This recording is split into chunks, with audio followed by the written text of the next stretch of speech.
শুভ সকাল সকাইকেও শুক্রবারের শুভ সকাল।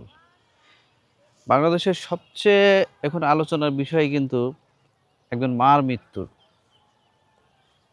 এই মা কিন্তু আপনার না, আমারও না। কিন্তু কোনো না কোনো একজনের মা। কিন্তু এই মৃত্যুটা কিন্তু মানুষকে মর্মাহত করেছে। এই নূরজাহান বেগম কেমনে মারা গেল? অযত্নে না অবহেলায়?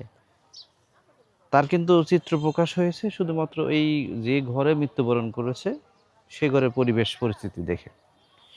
এই ঘরের পরিস্থিতি যদি এরকম না হয়ে পরিষ্কার থাকতো, তাহলে কিন্তু এতটা ভিডিওটা ভাইরাল হতো না।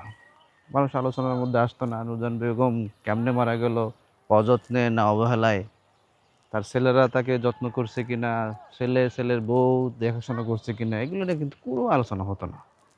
শুধুমাত্র একটি কারণে আলোচনা হয়েছে, যা হলো যে তার রুমে নোংরা এবং আবর্জনায় ভরা একটা রুমে কিন্তু মৃত্যুবরণ করেছে। এটা সত্য কথা। এখন এটা আপনি মানেন কি না মানেন, সেটাই কিন্তু বাস্তবতা। তো এই বাস্তবতার আড়ালে যেটা সবচেয়ে বেশি মানুষের গুরুত্বপূর্ণ করেছে, আপনি সত্য কখনো লুকিয়ে থাকে না, সত্য প্রকাশিত হয়। আপনি কেমন মানুষ, আপনি মা বাবার সাথে কেমন আচরণ করেছেন বা করছেন, সেটা কিন্তু প্রকাশ হবেই দুদিন আগের পরে। তেমনিই ধরা খেয়েছে এই তার ৩ সন্তানগুলো। ধরা বলতে যে তারা যেভাবে সোশ্যাল মিডিয়াতে মানুষের মাঝে বেজ্জতি হয়েছে, এটা এর চেয়ে বড় শাস্তি আর কি হতে পারে? নূরজাহান বেগম তো মৃত্যুবরণ করেছেন, উনি শেষ। কিন্তু জীবিত থাকা অবস্থায় যদি এদের কেমন একটা সামাজিকভাবে তো মানুষটা তাদের খুব বয়কট করেছে একদম।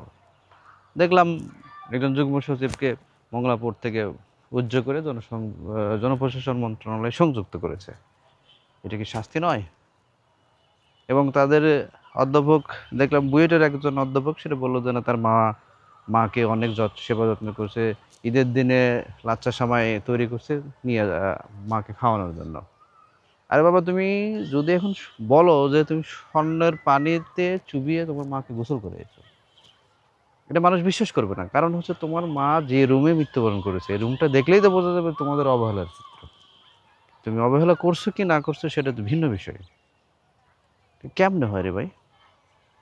তাই বলি, আর একটা সবচেয়ে গুরুত্বপূর্ণ বিষয় নসিব, তার লাক, ভাগ্য বলি আমরা, যারা অনেকে যারা ভাগ্য বিশ্বাস করেন না বা নসিব বিশ্বাস করেন না, যেটা বলি, নসিব তার প্রমাণ। আপনার নসিবে যেটা আছে সেটা হবেই, এটাই নির্ধারিত।